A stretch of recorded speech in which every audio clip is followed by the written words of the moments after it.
Hello, everybody. Today we're going to be talking to Lola Michelin. She's the owner of Northwest School of Animal Massage. And before we get going, could you just tell everybody where you're located at? Oh, sure. Yes, we're in the Puget Sound region. We're just outside of Seattle on a small island called Vashon Island. So we're about 18 minutes from downtown Seattle in Washington State. And what background with horses? Oh, sure. So I started interacting with horses at about age 5. And so throughout my life, I was a rider and an enthusiast. And then as I grew older, I studied pre-veterinarian medicine at Michigan State University and graduated from there with an animal science degree with a concentration in equine sciences. So ever since then, I've worked in the horse industry in a variety of roles as a groom, as a rider, and as a massage practitioner. And that kind of launched my career in massage therapy. I'm still actively riding. I'm an equestrian. How did the School of Animal Massage actually come about? Well, I started doing my own massage practice when I was in my 20s, and I worked primarily at race courses on the East Coast, and then grew my business over the next 15 years. And when I moved out to Washington State, there were changes undergoing in the legal regulations regarding animal massage, so I got involved in that. And as a result, the legal requirements for training changed, and there weren't really a lot of schools offering the type of training that was needed for state licensing. So in 2001, I founded the Northwest School of Animal Massage to kind of answer that need and provide the training that was required in that state.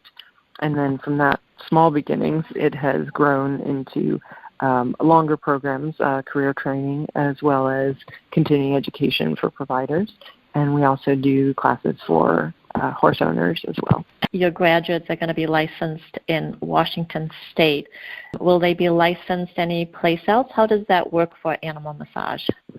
Yeah, it's a great question because it really does vary from state to state. The states regulate the practice, and just like they do in terms of acupressure, acupuncture, chiropractic, other types of services. So we have students from all over the globe, and many of our students from North America. So each one has to determine what their state requirements are. Washington happens to have the highest requirements currently in the U.S. Our graduates get certifications based on the courses they take with us, just like you would at a community college. But then the professional licensing is handled at the state level. So once they've graduated, we help them get their transcript together and complete the other pieces that will lead to their licensure.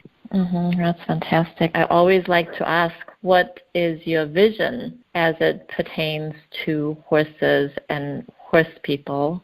So not just your school, but just in general. And this probably came into being when you decided to go big with your massage school. Definitely. Well, of course, the vision of the school is very closely aligned with my own core values because as the owner and operator, it kind of follows my path in the horse world. And I think my vision for horse people and horses involves being able to develop the compassion and empathy that allows us to provide the best environment for our horses to thrive. And I think when our horses thrive as horse people, that helps feed that part of us that aligns with the horse. So in our courses and in my own practice, my own massage practice, and in my interactions with horses, I think that's the thing I try to focus on the most is how do we nurture our own empathy to be able to understand the horse's needs and be compassionate to the horses, whether that's how we choose to feed them, how we choose to house them, how we choose to, choose the therapies and the tools that they need in order to thrive in an environment where they're loved, but it's not always the natural environment that they would choose. I think it's our responsibility to create a safe environment, a healthy environment, and a compassionate environment. So do most of your students, when they come to your massage school, do they have any idea that it's going to be much more than just learning how to massage a horse? It sounds like it is a lifestyle, right? Yeah, I would say we do call it lifestyle entrepreneurship. So many of our students are looking for ways to incorporate animals into their lives. We teach horse classes, we also teach dog and cat classes. So the common theme is that everybody wants to have the animals, an integral part of their lives and wants to serve the animals in some way. So I think that compassion is there innately. Whether or not they're aware of that as it opens up for them varies. I think a third of our student body are already active in the animal field in some role. They're either vet techs or grooms or farriers, so they have exposure to that. Another third of our students are the massage field, or they're already in the acupressure field, so they have the human side of it. But the other third are people who come from all walks of life, and for them it can be a really eye-opening experience, because maybe they're coming from the IT world or an accounting world or the corporate world, and they're coming into the animal world because they feel that calling, but it might be a new experience for them. And it can be really, it opens up parts of people that they may not have explored before, which is amazing for us as the instructors and their guides, and also amazing for the animals. Yeah, absolutely. So I have two questions now. One is, just quickly, how many instructors do you have? So we have a network of instructors. There's 9 individuals. Most of them are not employed by the school, but they are contracted by the school to train students or to teach in their specialty areas. So we have people like Kim Bauer, who's an internationally recognized acupressure practitioner, teaches our acupressure curriculum, along with Dr. Michael Saluski, who's a well-known traditional Chinese medicine veterinarian, and Angie Hughes, who's a human acupuncturist and a professor at Bastyr University. Myself and a number of graduates of ours assist me with teaching the massage courses and core classes.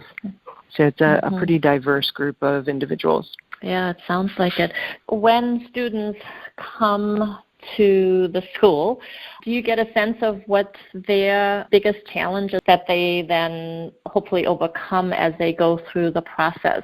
From an academic standpoint, the biggest challenge for our students is tackling the anatomy and physiology that's part of the program. So some of them may have never learned the sciences at that level before, and so it's like learning a new language. A lot of our students are changing careers at a stage of their life where maybe they're in their 40s, 50s, even 60s, and if they haven't done that type of academic learning, then we try to support them as much as we can through that. Another challenge for some people is the online environment, because our programs are blended learning. So a lot of the theory and a lot of the early learning is done online, and then they come for the hands-on training. And the two are really integral. So, the program isn't complete without one or the other. Business challenge, because many of our students are pursuing this as a career opportunity. That comes after the class. Once they have the training, then the challenges are building their practice. And so that's where having relationships with organizations like you is really fantastic, to give them resources to support their development of their business. Yeah, we're really looking forward to meeting some of your, hopefully all of your graduates. So another question then is your biggest challenge in your business? In my business, well, one of the things that's challenging just for me as a business owner personally is the marketing aspect. That's probably not my strength. And so I rely a lot on other people within our organization to help with marketing. And we're very fortunate that because of the school's reputation and having been in the industry now 17 years, a lot of our marketing is automatic. But being able to connect with the audience, connect with the community who maybe doesn't know us yet, that's probably my biggest personal challenge, is finding the right way to deliver that message to people who haven't yet had been exposed or heard of us. That's why we want to help you. That's why we're doing this interview. If you had 3 wishes for the horse world, what would they be? Well, I think when I interact with horses, and many of the horses I work on are competitive athletes, or they're in the show world, but now that I've transitioned into working with a lot of retirees and older horses, I see kind of a common thread. A lot of the horses I work on express confusion about their life. And so one of my wishes for the horse world will just be to try to simplify our approach to horses in such a way that it would minimize the confusion they feel. Because I think when they're confused, it feels unsafe. My other wish would be that our therapeutic approaches to horses would continue to advance to a level, and I certainly think they're headed here, where our dependence on medications would be less, able to use more natural approaches or have more foresight into how we feed them and care for them throughout their life to avoid some of those situations later in life that require that sort of medical maintenance. So yeah, I think it would be nice to have a little bit more of a, maybe not a drug-free world, but a less drug-dependent world for our horses.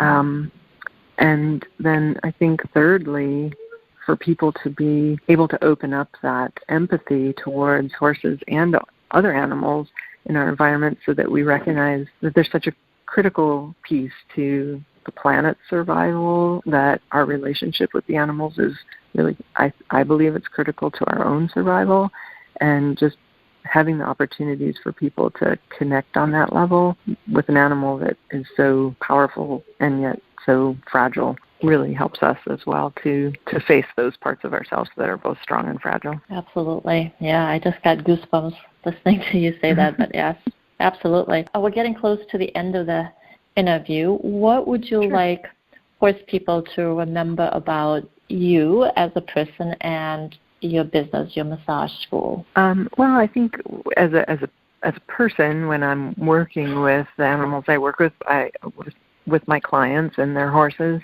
or with my students and their horses, I'd like them to remember me as somebody who did show that kind of compassion in all my actions with the horses, whether it's in the way I ride my horse or the way I massage my horse or teach them, or the way I care for their horses. So hopefully they'll remember me as being not just compassionate, but professional too. I put a lot of stake in my professionalism, and so I guess that's what I'd like to remember about me personally. As far as the business, I'd like them to remember that we are committed to the idea of combining strong academics with that compassion and empathy for the animal.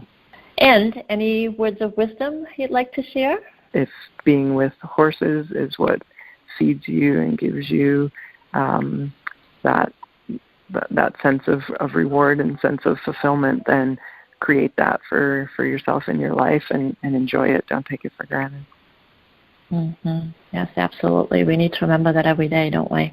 Is there anything else that you'd like to tell the person or people listening? Well, if what they've heard here interests them, if the idea of what we offer at the school is resonating with them, that they check out our website or come give us a call, and we're always excited to talk to people about what we do and what we offer, and how we can bring that into their life. So I would just say, yeah, if they have questions, then we're here to chat.